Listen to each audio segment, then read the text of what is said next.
फौजी बहू का रक्षाबंधन।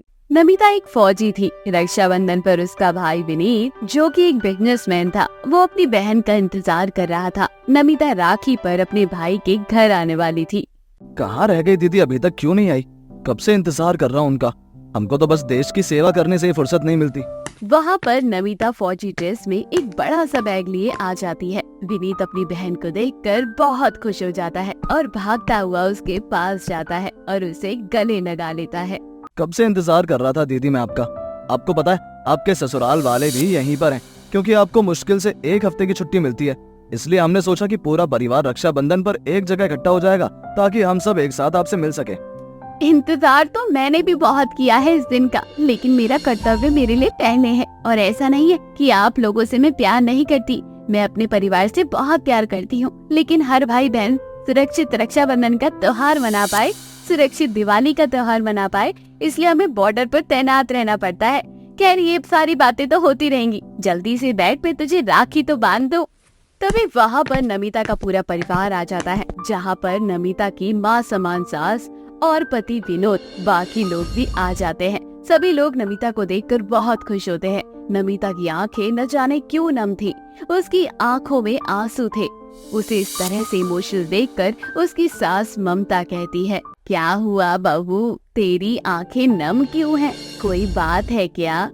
नहीं माँ जी, वो बहुत समय बाद आप लोगों को देखा है ना, पता नहीं आप लोगों से कभी मिलना होगा भी या नहीं होगा, बस यही सब सोच रही हूँ। अरे ये कैसी बातें कर रही है तू बहू, त्योहार में तो तू हमारे साथ ही रहेगी, और वैसे भी तेरे बिना हम रह नहीं पाएंगे। जब जब तू बॉर्डर पर जाती है ना, तब तब हम तेरी अगली छुट्टी का इंतजार करते हैं। खैर ये सारी बातें होती रहेगी, जल्दी से अपने भाई को राखी बांध दे। नमिता अपने भाई विनीत को राखी बांध देती है। नमिता बार बार रो रही थी। उसे इस तरह से रोता हुआ देखकर घर वाले थोड़े से परेशान हो जाते हैं, लेकिन नमिता किसी तरह से उन्हें समझाकर शांत कर देती है। थोड़ी देर बाद नमिता का पति विनोद नमिता के लिए एक सरप्राइज प्लान करता है। पूरा परिवार रात को नमिता के साथ समय बिताता है, जहाँ नमिता का पसंदीदा खाना होता है। नमिता का पसंदीदा म्यूजिक पूरे घर में चल रहा था। नमिता उस पल को बहुत ज्यादा एंजॉय कर रही थी। नमिता अपने बीते समय को बॉर्डर पर ही याद कर रही थी। दरअसल रक्षाबंधन का त्योहार आ रहा था। नमिता को छुट्टी नहीं मिल रही थी। बार बार नमिता को अपने भाई विनीत की याद आ रही थी। तभी वहाँ पर नमिता की साथी, जिसका नाम मधु था, वह वहाँ आती है और नमिता को समझाते हुए कहती है, उदास मत हो ना, मुझे पता है कि हम लोगों की फौजी जिंदगी कैसी होती है। अपनी पूरी लाइफ हमें देश के लिए कुर्बान करनी पड़ती है।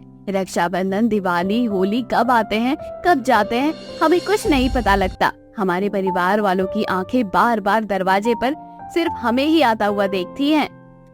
हाँ वे तो ठीक है, लेकिन पता नहीं क्यों मुझे अपने भाई की बहुत याद आ रही है। यहाँ तो नेटवर्क भी नहीं आता जो मैं उसे कॉल कर पाऊँ। अब लग रहा है कि सुबह ही फोन कर पाऊंगी। यार रात में तो नेटवर्क आना मुश्किल होता है। हाँ कोई बात नहीं, तू अपने भाई को फोन कर लियो। दरअसल नमिता को रक्षाबंधन की छुट्टी नहीं मिल रही थी, जिस वजह से नमिता का मन बहुत उदास था। नमिता का भाई विनीत नमिता के घर वापस न आने पर वे अपनी नाराजगी जताते हुए अपनी बहन से फोन पर लड़ाई कर रहा था।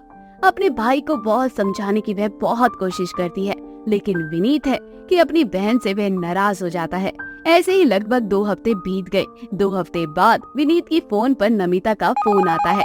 नमिता खुशी से अपने भाई से बात करते हुए कहती है, अरे भाई तू बिल्कुल भी चिंता मत कर, इस बार मैं तुझे राखी बांधने जरूर आऊंगी। मुझे 3 दिन की छुट्टी मिली है, सभी को 3 दिन की छुट्टी मिली है रक्षाबंधन के त्योहार पर। और इस बार मेरे लिए अच्छा सा गिफ्ट तैयार करके रखियो, कोई कंजूसी नहीं करनी है तुझे। दीदी तूने मुझे सबसे बड़ा गिफ्ट दे दिया है, ये बताकर कि तू आ रही है। बस दीदी मैं चाहता हूँ कि तू जल्दी से यहाँ आ जा, मुझे बहुत याद आ रही है तेरी। हाँ बस आने ही वाली हूँ। और हाँ, मेरे ससुराल वाले को भी फोन करके बता देना कि मैं आने वाली हूँ। यहाँ नेटवर्क की बहुत ज्यादा दिक्कत है, इसलिए मैं उन्हें फोन नहीं कर पाऊंगी। हाँ दीदी ठीक है, मैं जीजू को बता दूंगा कि आप आ रही हो। इस बार हम फिर से पिछली रक्षाबंधन की तरह एंजॉय करेंगे। मैं आपके ससुराल वालों को भी अपने घर बुला लूंगा, हम सब एंजॉय करेंगे, मजा आएगा बहुत। ऐसे ही कुछ दिन बाद नमिता 3 दिन की छुट्टी पर अपने घर वापस आती है। सभी लोग नमिता को देखकर बहुत खुश होते हैं। नमिता बहुत ज्यादा खुश थी। ऐसे ही राखी वाले दिन नमिता के पास एक बहुत सुंदर सी राखी थी। नमिता अपने भाई को राखी बांध देती है।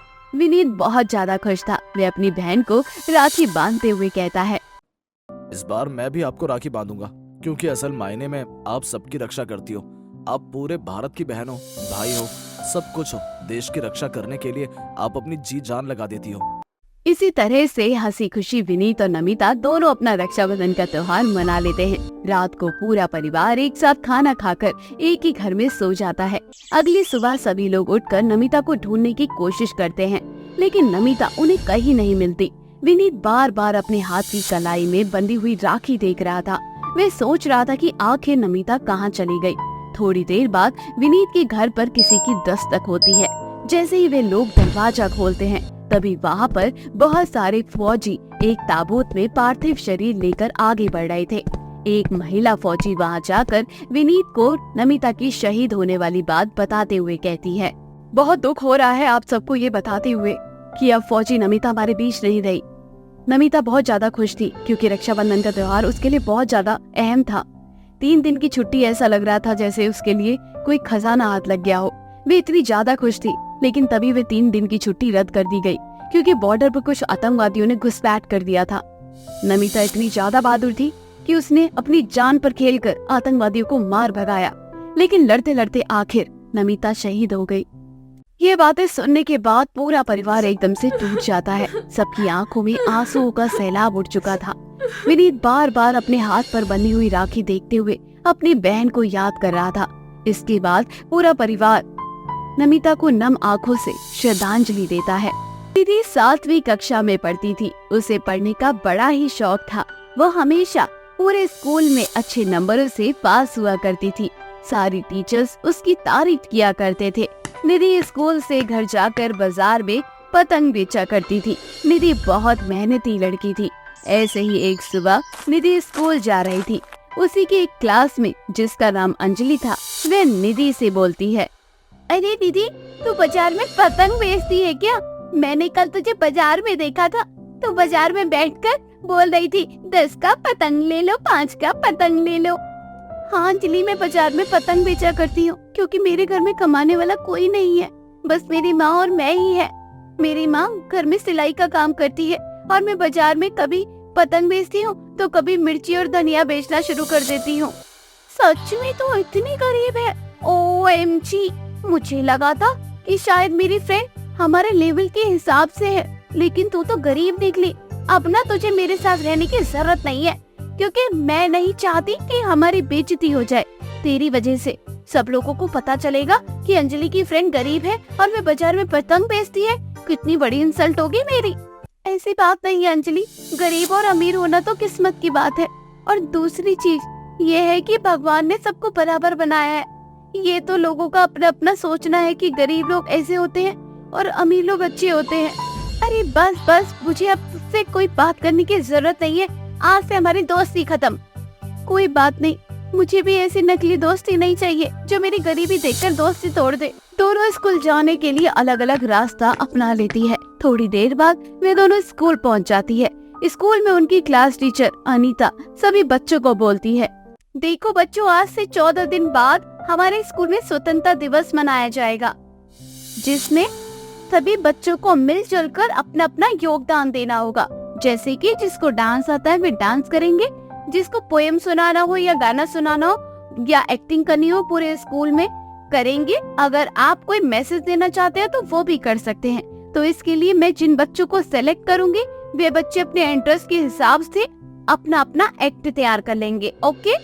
अनीता सभी बच्चों को जोड़े में बांट देती है, तो वही अनीता निधि और अंजलि को भी एक साथ कर देती है। यह देखकर अंजलि को बहुत गुस्सा आता है और वे अपनी टीचर से बोलती है, मैम, मुझे निधि के साथ कोई डांस वगैरह नहीं करना है, मुझे किसी और के साथ करना है। इसके साथ अब मेरी लड़ाई हो चुकी है, हम दोनों अब दोस्त नहीं है। अरे ऐसा क्या हो गया तुम दोनों के बीच? पहले तो तुम दोनों बहुत अच्छे दोस्त थे, अचानक से ऐसा क्या हो गया? निधि तो बहुत अच्छी बच्ची है, उसने तो लड़ाई नहीं की होगी। तो अंजलि, तुम ही बताओ, तुमने ऐसा क्या किया? मैम, आपको पता है ये निधि बहुत गरीब है, ये बाजार में पतंग बेचती है। अब ऐसे लोगों के साथ कौन दोस्ती रखना चाहेगा? अब तो आप भी नहीं से पढ़ाओगी, मुझे पता है, देखना। हे भगवान, तुम अभी कितनी छोटी हो और तुम्हारे दिमाग में कितनी घटिया बात अभी से आ रही है। देखो बच्चों, अमीर गरीब कुछ नहीं होता। इस संसार में भगवान ने सबको बराबरी का दर्जा देकर भेजा है। ये तो लोगों की मानसिकता ऐसी है कि लोगों ने जात पात अमीरी गरीबी न जाने क्या क्या बना दिया है, और जो चीज भगवान ने बनाई नहीं है उसे हमें मान्यता नहीं देनी चाहिए। भगवान ने सबको एक ही बनाकर भेजा है। अमीर की बॉडी में भी लाल खून है और गरीब की बॉडी में भी लाल खून है, तो फर्क क्या ही रह गया अब बताओ।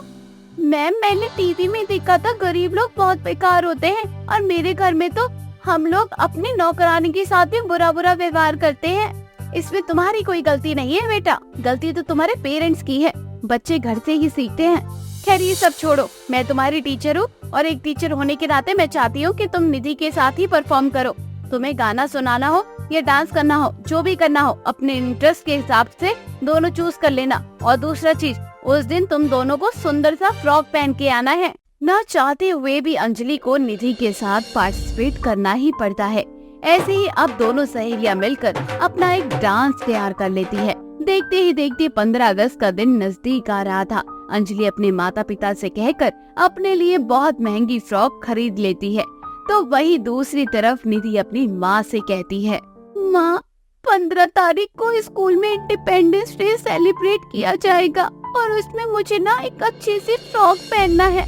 तो मैं क्या सोच रही थी कि आप मेरे लिए एक सुंदर सी फ्रॉक बना दोगी क्या?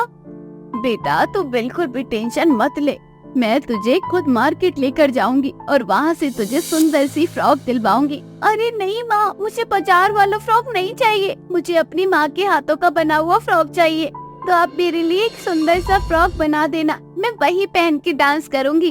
अच्छा ठीक है, 15 अगस्त यानी कि मैं तेरे लिए एक तिरंगा वाला फ्रॉक बनाऊंगी जिसमें तीनों रंगों का प्रतीक होगा। ये तो बहुत अच्छी बात है ना माँ।